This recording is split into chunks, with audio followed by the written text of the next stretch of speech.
Hi friends, ಎಲ್ರಿಗೂ ನಮಸ್ತೆ. ನಾನು ನಿಮ್ಮ ರಕ್ಷಿ. ನೋಡ್ತಾ ಇರ್ಬೋದು ಸ್ಕ್ರೀನ್ ಮೇಲೆ ಕಾಣ್ತಾರೆ ಹಾರಲ್ಲೂ ಎರಡನೇ ಸುಲು ದನ ಓವರ್ ಸೈಜು ತೂಕ ಐತೆ. ಒಳ್ಳೆ ಲೆಂತು ಪನ್ನ ಮಸ್ತಾಗದೆ. ದನ ಒಳ್ಳೆ ಹರಿಯಾಗಿದೆ ಗೈಸ್. ಹರಿಯಾಗಿ ಅಂದರೆ ಒಳ್ಳೆ ಸಿಕ್ಸ್ ಪ್ಯಾಕ್ ಬಾಡಿ ಥರ ಇದೆ ದನ. ತೊಟ್ಟು ತಳ ಬೀತಿ ವರ್ಸಲ್ ಫೈನ್. ಯಾವುದ್ರ ಬಗ್ಗೆನೂ ಯಾವ ಮಗನೂ ಬೆಟ್ ಮಾಡಿ ತೋರ್ಸಂಗಿಲ್ಲ.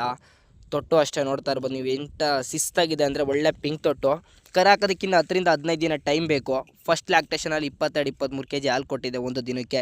ಈ ಸಲ ಹಿಂಗೆ ಕರಿತೀರಂದ್ರೆ 25 ಲೀಟ್ರ್ ಮೇಲೆ ಹಾಲು ಕರಿತದೆ. ಒಳ್ಳೆ ಸಿಸ್ಟಮಾಗಿ ಚೆನ್ನಾಗಿ ಮೇಂಟೈನ್ ಮಾಡ್ಕೊಂಡ್ರೆ ದನ ನರ್ಕಟ್ ನೋಡ್ಬೋದು ನೀವು ಯಾವ ಟೈಪಲ್ಲಿದೆ ಅಂತೇಳ್ಬಿಟ್ಟು. ಯಾವುದ್ರ ಬಗ್ಗೆ ಮಾತಾಡೋಂಗಿಲ್ಲ. ಮುಖದಲ್ಲಿ ಒಳ್ಳೆ ಬ್ರೀಡ್ ಇದೆ. ತುಂಬ ಜನ ಲೈಕ್ ಮಾಡ್ತಾರೆ ವೈಟ್ ಮೆಜಾರಿಟಿ ದನ ಬೇಕು ಅಂತ. ಅಂಥವ್ರಿಗಿಂತ ಒಳ್ಳೆ ದನ ಸಿಗ್ತಾ ಇದೆ. ಲೊಕೇಶನ್ ಬಂದ್ಬಿಟ್ಟು ಚಿಕ್ಕಬಳ್ಳಾಪುರ ಹತ್ರ ಶಿಡ್ಲಘಟ್ಟದಲ್ಲಿದೆ. ಬೆಲೆ ಬಂದ್ಬಿಟ್ಟು 1,12,000 ಆಚೆ ಈಚೆ ಆಗುತ್ತೆ. ಯಾರಿಗಾದ್ರೂ ಬೇಕು ಅಂದರೆ ಅರ್ಜೆಂಟ್ ಕಾಲ್ ಮಾಡಿ, ಮೇಲೆ ಕಾಣ್ತಾರೆ ಅರ್ಜೆಂಟ್ ಕಾಲ್ ಮಾಡಿ ಬುಕ್ ಮಾಡ್ಕೊಳ್ಳಿ. ಮತ್ತು ಹೆಚ್ಚಿನ ಮಾಹಿತಿಗಾಗಿ ರಕ್ಷಿ ಲಾಸ್ಮೇನ ಫಾಲೋ ಮಾಡ್ಕೊಳ್ಳಿ. ಮತ್ತು ನಿಮ್ಮ ಕೌಲರ್ ಫ್ರೆಂಡ್ಸ್ಗೆ ಶೇರ್ ಮಾಡಿ. ಯೂಟ್ಯೂಬ್ ಚಾನಲ್ ಇನ್ನೂ ಯಾರು ಸಬ್ಸ್ಕ್ರೈಬ್ ಮಾಡ್ಕೊಂಡಿಲ್ಲ ಸಬ್ಸ್ಕ್ರೈಬ್ ಮಾಡ್ಕೊಳ್ಳಿ. ಎಲ್ಲರೂ ಕೂಡ ಯೂಸ್ ಆಗುತ್ತೆ. ಬೆಂಗಳೂರಲ್ಲಿದ್ದರೂ ಪರವಾಗಿಲ್ಲ, ಹಳ್ಳಿಲಿದ್ದರೂ ಪರವಾಗಿಲ್ಲ, ಎಲ್ಲರೂ ಕೂಡ ಸಬ್ಸ್ಕ್ರೈಬ್ ಮಾಡ್ಕೊಳ್ಳಿ ಗೈಸ್. Thank you.